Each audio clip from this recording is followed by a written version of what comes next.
Et shalom en cette 28e journée de l'année.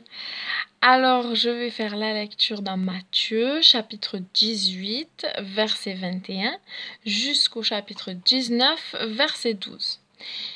Yeshua nous demande d'avoir pitié des autres et de leur pardonner, tout comme Dieu nous a pardonné. Puis, Képha s'approcha et lui dit : « Rabbi, combien de fois devrais-je pardonner à mon frère lorsqu'il pêche contre moi ?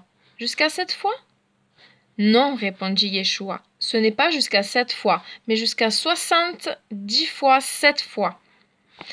C'est pourquoi le royaume des cieux peut être comparé à un roi qui a décidé de régler ses comptes avec ses serviteurs. Aussitôt, ils amenèrent un homme qui lui devait des millions, et ne pouvant pas payer sa dette, son maître ordonna que lui, sa femme, ses enfants et toutes ses possessions soient vendus pour rembourser sa dette.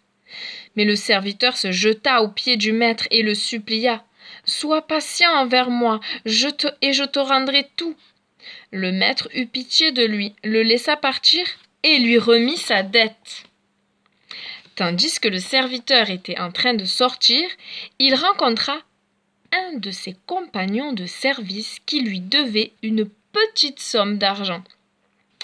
Il se saisit de lui et le prit à la gorge en s'écriant : « Rends-moi ce que tu me dois !»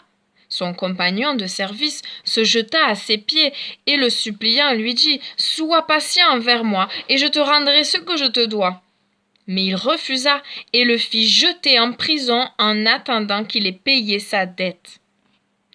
Lorsque les autres serviteurs virent ce qui était arrivé, ils en furent extrêmement bouleversés.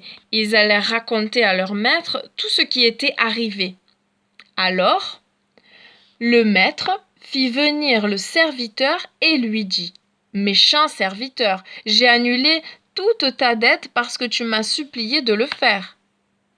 Ne devais-tu pas avoir toi aussi un peu de pitié pour ton compagnon de service comme j'ai eu pitié de toi ? » Et dans sa colère, son maître le livra au geôlier pour qu'il soit puni en attendant qu'il ait payé toute sa dette.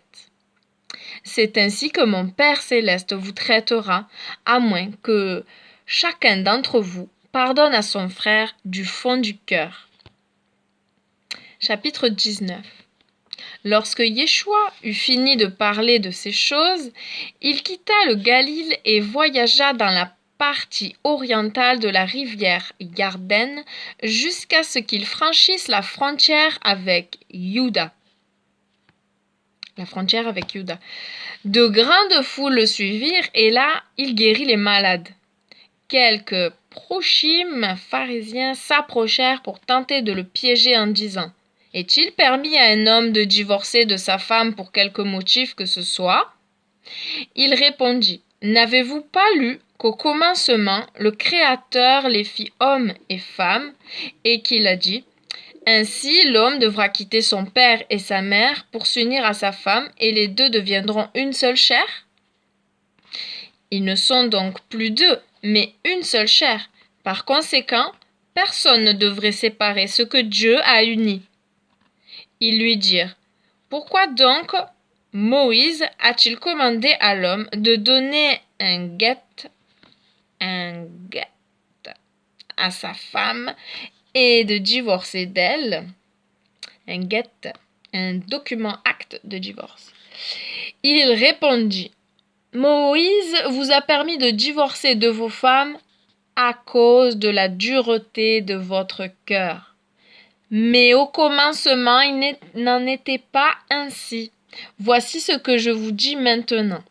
Quiconque divorce de sa femme, sauf pour cause d'immoralité sexuelle, et en épouse une autre, commet un adultère. » Les Talmidim lui dirent : « Si telle est la condition de l'homme envers la femme, il vaut mieux ne pas se marier. » Il leur répondit : « Tous ne sont pas en mesure de comprendre cet enseignement, mais seulement ceux à qui il est adressé.